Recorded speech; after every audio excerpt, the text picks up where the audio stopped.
Even though for many people the Suzuki Vision GT was really the standout car of GT7's 1.15 update, and I can totally understand why, it's a refreshing change from the norm, it is a very good, very nice little sports car with a cool choice of engine, it looks nice, etc, etc. This one is the one that I was looking forward to the most, or at least I had the most hopes that it would be good.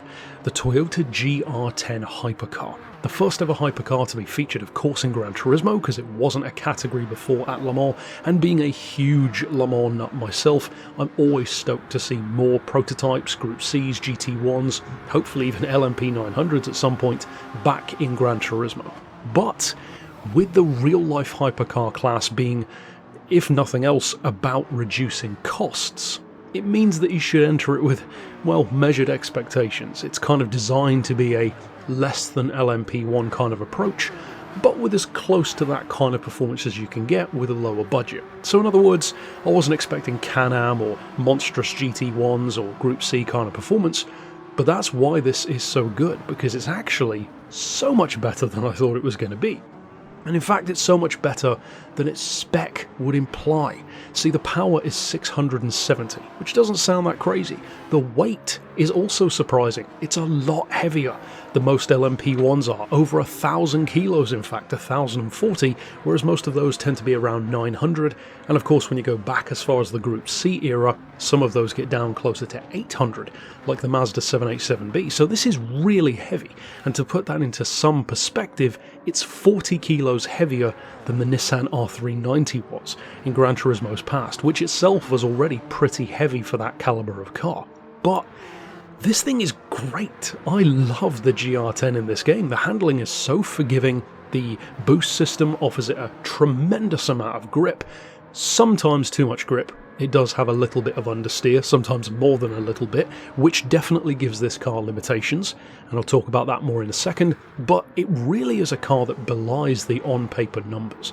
Even as far as the points go on this one, 884 should clue you in that this might be something a bit special, because that's quite high. Now the one that I'm driving here is completely standard. I haven't adjusted anything about it at all, it's even running the standard racing medium tyres, and even in this form, the thing that surprised me the most is simultaneously how similar it felt to get this car in the game to back in Gran Turismo 6. I remember when the Toyota TS30 was first introduced into Gran Turismo, because it had that same kind of, you know, turning point in Le Mans history kind of feel to it, but at the same time it's so different to the TS30. Back then the Toyota was outstandingly good for handling, but it ran out of boost really quick, just didn't have the straight line power and performance of many of the others, Audi R18 style, but even worse in the case of the Toyota.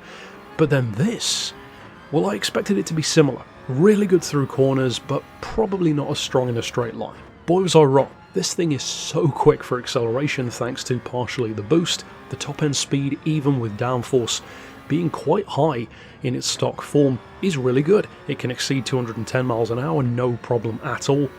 And the acceleration, especially low to mid-range, can easily keep up with a lot of the other cars, as you can even see here, including Group 1 Vision GTs, even in a straight line down the Mulsanne and an Ardier.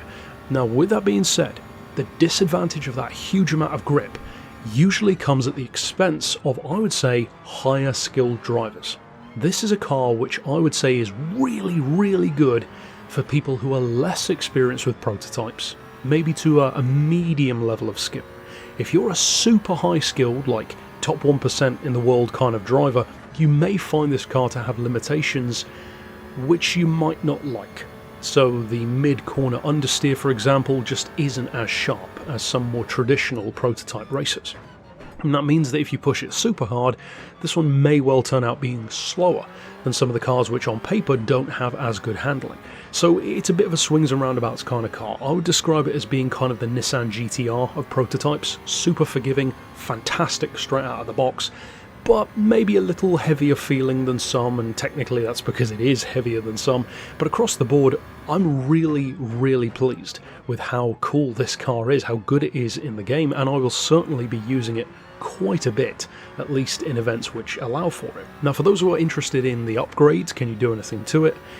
Well, boy can you, because with a turbo upgrade you can get it to 1,000 horsepower, or just under, so the potential of this car is definitely there.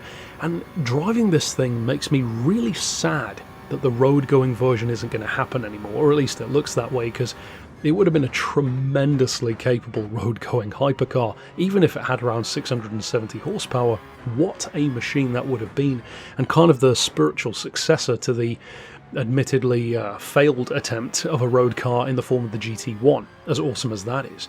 As it stands, this car is very expensive, 3 million credits, at least for a more modern machine that is, but I would say it's worth it.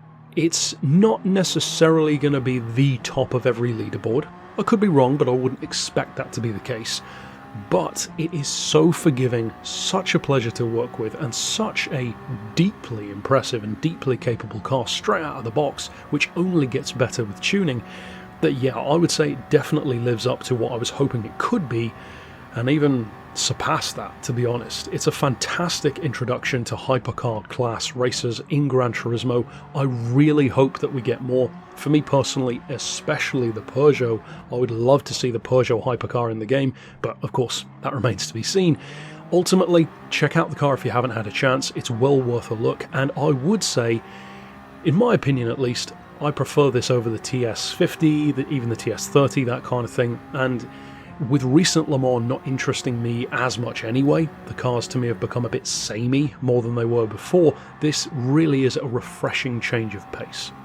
Kind of ironic as well that these cars are designed to have less production costs when it's 3 million credits to buy it in the game. So ultimately that's it for my thoughts on the GR10, great new addition to the game in my opinion, and tell me yours down below. If you've already bought it, do you love it, do you hate it, do you find it somewhere in between?